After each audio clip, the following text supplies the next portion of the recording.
High বন্ধুরা, প্রতিদিনের মতো আজকেও চলে এসেছে একটা নতুন রেসিপি নিয়ে।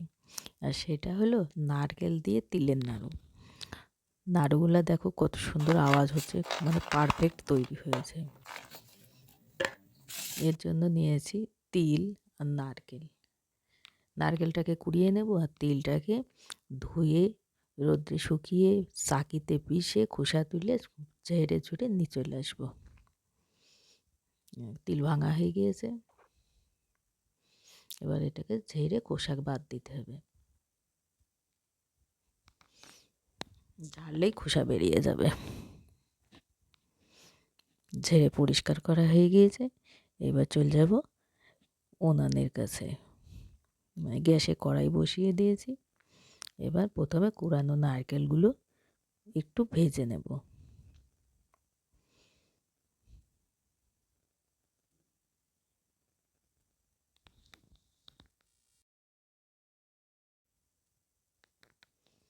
নারকেলগুলো নেড়ে চেড়ে ভালো করে ভাজবো।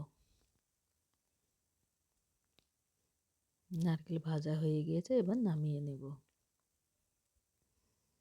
মানে রসটা কমিয়ে নেব আর কি। আবার কড়াইতে দিয়ে দেব তিল। তিলগুলোও একটু ভেজে নেব।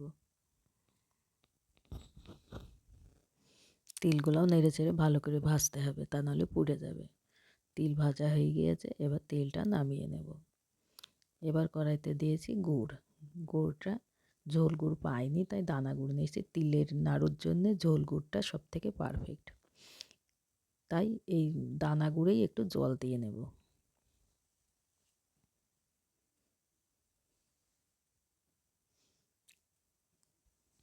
গুড়টা জাল দিয়ে নেব।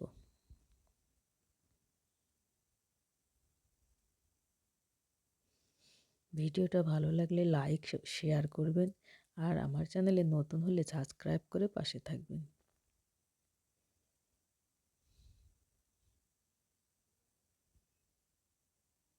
এবার গুড়টা জাল হয়েছে কিনা একটু দেখব।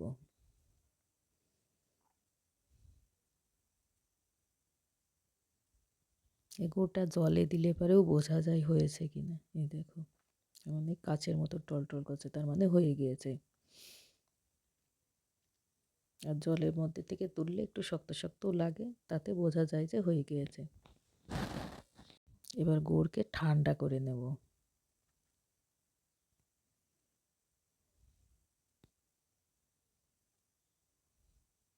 এবার গুড় ঠান্ডা হয়ে গেছে, তিল ঢেলে দিলাম। এবার নারকেল কুড়া ঢেলে দেবো, কিন্তু তিল অল্প অল্প করে দিতে হবে, যাতে গুড়ে কম না পড়ে। এবার দরকার হলে পরে আবার দেবো তিল। আর একটু তিল লাগবে, গুড় বেশি আছে।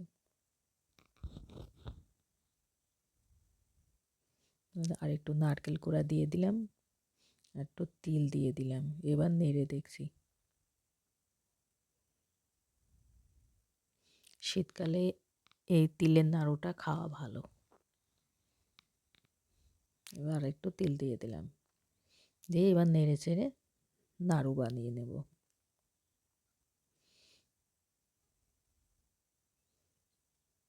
এবার তিল গুড়ে নারকেলের ঠিক ঠিক হয়েছে, আর কিছু দেবো না এর মধ্যে। এবার এটা তুলে নেব কড়াই থেকে, তার কারণ কড়াইতে রাখলে এটা ঝরঝরে হয়ে যাবে, বাঁধতে পারবো না।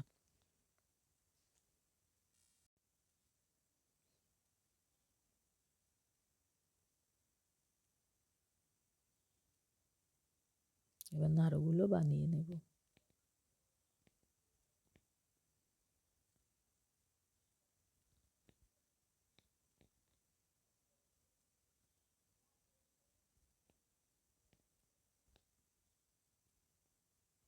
নাড়ুগুলো বানানো কমপ্লিট। আজকের মতো এখানেই শেষ করছি।